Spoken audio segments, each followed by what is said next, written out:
نحمده ونصلي على رسوله الكريم أما بعد فأعوذ بالله من الشيطان الرجيم بسم الله الرحمن الرحيم رب اشرح لي صدري ويسر لي أمري واحلل عقدة من لساني يفقهوا قولي عن ابن بجيد الأنصاري عن جدته أن رسول الله صلى الله عليه وسلم قال رد السائل ولو بظلف رواہ النسائی۔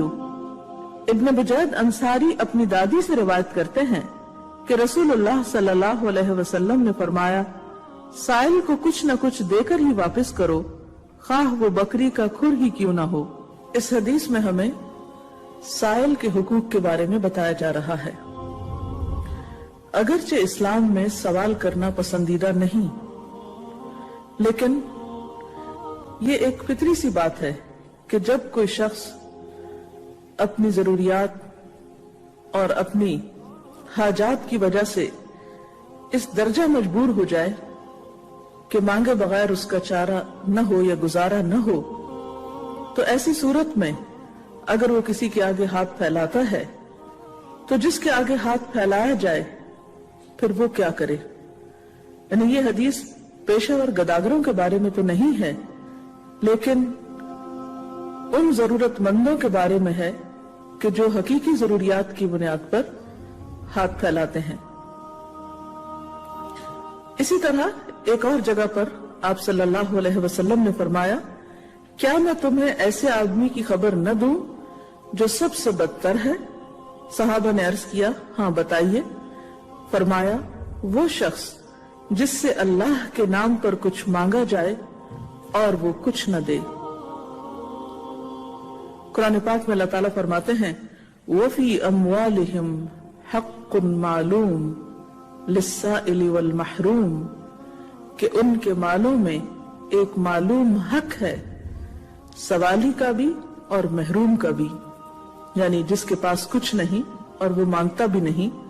اور ایک شخص جو اپنی ضروریات سے تنگ آ کر اپنی مشکلات میں دوسروں کے آگے ہاتھ پھیلاتا ہے۔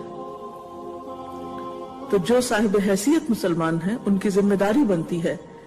کہ وہ ضرورت مندوں کی ضرورت کو پہچانے۔ عام طور پر جب ہم دینے کی بات کرتے ہیں تو اس وقت یہ دیکھنے لگتے ہیں کہ کس کو دیں اور کس کو نہ دیں۔ تو اس کے بارے میں شیخ عبد القادر جیلانی سے ایک مرتبہ کسی نے سوال کیا تھا۔ ایک سوداگر نے عرض کیا کہ زکوٰۃ کے علاوہ میں صدقات اور خیرات کی نیت سے اللہ کی راہ میں کچھ دینا چاہتا ہوں، مگر مجھے مستحق اور غیر مستحق کی شناخت نہیں، یعنی مجھے یہ نہیں پتا چلتا کہ کس کو دوں اور کس کو نہ دوں، تو فرمائیے کہ میں پھر کس کو دوں اور کیا کروں؟ تو انہوں نے فرمایا کہ تم اس کو بھی دو جو تمہارے خیال میں مستحق ہے اور اس کو بھی دو جو مستحق نہیں ہے، تاکہ اللہ تعالیٰ تجھے وہ دے جس کا تو مستحق ہے اور وہ بھی دے جس کا تو مستحق نہیں۔ جب ہم اللہ تعالیٰ کے سامنے اپنی حاجات رکھتے ہیں اور اللہ تعالیٰ ہمیں ہم سے بڑھ کر جانتا ہے، تو کیا واقعی ہم مانگتے ہوئے یہ سوچتے ہیں کہ یہ تمام چیزیں جو ہم مانگ رہے ہیں واقعی ہم اس کے مستحق ہیں یا ہمیں دی جانی چاہیے؟ اور اگر اللہ تعالیٰ اپنی عنایات ہم سے روک دے تو پھر ہماری حالت کیا ہو سکتی ہے؟ مومن تو ہوتا ہی وہ ہے جو دوسروں کے لیے وہی پسند کرتا ہے جو وہ اپنے لیے پسند کرتا ہے۔ اگر ہم اپنے لیے یہ پسند کرتے ہیں کہ ہمیں وہ بھی ملے جو ہماری ضرورت کا ہے اور وہ بھی مل جائے جو ابھی ضرورت نہیں، شاید آئندہ کبھی جا کر ضرورت پڑے، تو اگر کوئی شخص اپنی ضرورت ہمارے سامنے رکھتا ہے اور اگر نہیں بھی رکھتا تو ہمیں کیا حکم ہے یا ہمارے لیے کیا پسندیدہ ہے؟ وَمِمَّا رَزَقْنَاهُمْ يُنْفِقُونَ کہ جو رزق ہم نے انہیں عطا کیا ہے اس میں سے وہ خرچ کرتے ہیں، ان کو بھی دیتے ہیں جو مستحق ہیں، فقیر اور مسکین ہیں، اور ان کو بھی دیتے ہیں جو فقیر اور مسکین کی کیٹیگری میں نہیں آتے، لیکن بہرحال وہ حق رکھتے ہیں ہمارے مال میں، ہمارے عزیز رشتہ دار، دوست اور اہل و عیال ہونے کی حیثیت سے۔ لہٰذا ایک بندہ مومن کے لیے پسندیدہ چیز یہی ہے کہ وہ اپنے مال کو اللہ کی راہ میں خرچ کرتا رہے اور سوال کرنے والے کے سوال سے غصہ نہ کرے، اس کو ڈانٹے نہیں، اس کے ساتھ برا سلوک نہ کرے، کیونکہ قرآن پاک میں آتا ہے وَأَمَّا السَّائِلَ فَلَا تَنْهَرْ، سوالی کے ساتھ جھڑک کر معاملہ نہ کرو، سوال کرنے والے کو جھڑکو مت، ڈانٹ ڈپٹ کے بات نہ کرو، اس کو اذیت نہ دو، پریشان نہ کرو۔ اگر کچھ نہیں ہے دینے کو تو خاموشی اختیار کر لو، لیکن اس کی بے عزتی نہ کرو، کیونکہ قرآن پاک میں یہ بھی آتا ہے قول معروف خیر من صدقۃ یتبعها اذی، ایک میٹھا بول اور چشم پوشی، دوسرے کی غلطی معاف کر دینا، اس سے کہیں زیادہ بہتر ہے کہ انسان وہ صدقہ کرے جس کے پیچھے اذیت ہو، یعنی دینے کے بعد دوسرے کو ستائے اور پریشان کرے۔ بعض اوقات ایسا ہوتا ہے کہ ایک شخص جو مانگنے کا عادی نہیں ہے، کوئی پیشہ ور گداگر نہیں ہے، جب وہ کسی شدید حاجت کا شکار ہوتا ہے تو وہ اپنی عزت نفس کو قربان کرتے ہوئے ہمارے پاس پہنچتا ہے۔ اسی لیے کہا جاتا ہے کہ سوالی اگر گھوڑے پر بھی سوار ہو کر آئے تو اس کے سوال کو رد نہ کرو، یعنی اس کے ساتھ ایسا معاملہ نہ کرو کہ جس سے اس کی مزید بے عزتی ہو۔ پھر یہ بھی یاد رکھیے کہ اگر ایک انسان حقیقی ضرورت مند ہے اور وہ سوال کرتا ہے اور ہم اس کی ضرورت پوری نہیں کرتے تو ہو سکتا ہے کہ جس چیز کو ہم نے روکا اسے ہم بھی استعمال نہ کر سکیں، کیونکہ روکنے والے کا روک بھی لیا جاتا ہے۔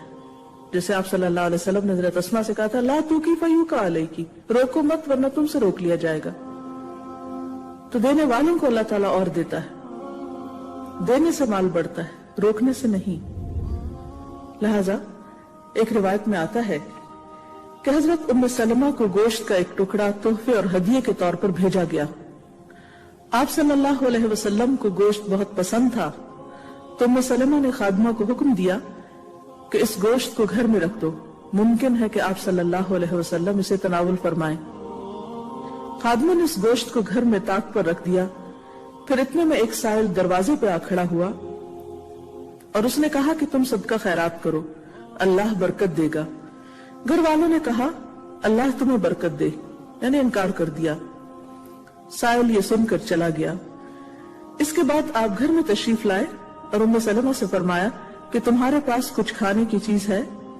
تو لاؤ میں کھاؤں۔ ام سلمہ نے کہا ہاں ہے، اور خادمہ سے کہا کہ وہ گوشت جا کر لے آؤ جو طاق میں رکھا ہے، نبی کریم صلی اللہ علیہ وسلم کے سامنے پیش کرو۔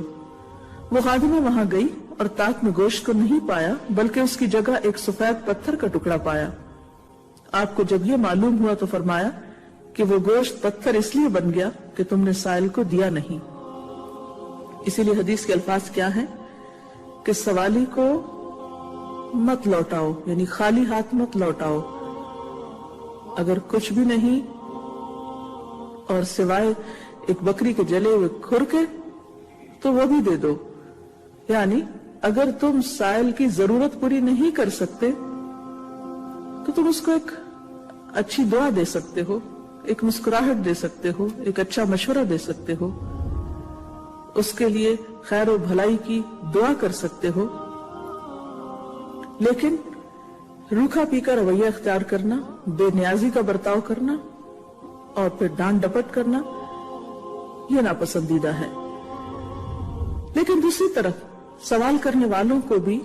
سوچ سمجھ کر سوال کرنا چاہیے، کیونکہ اسلام میں سوال بہرحال پسندیدہ نہیں ہے۔ حدیث پاک میں آتا ہے من یستعفف یعفہ اللہ ومن یستغنی یغنہ اللہ ومن یتصبر یصبرہ اللہ۔ جو خوددار رہنا چاہے گا اللہ تعالیٰ اسے خودداری عطا کر دے گا،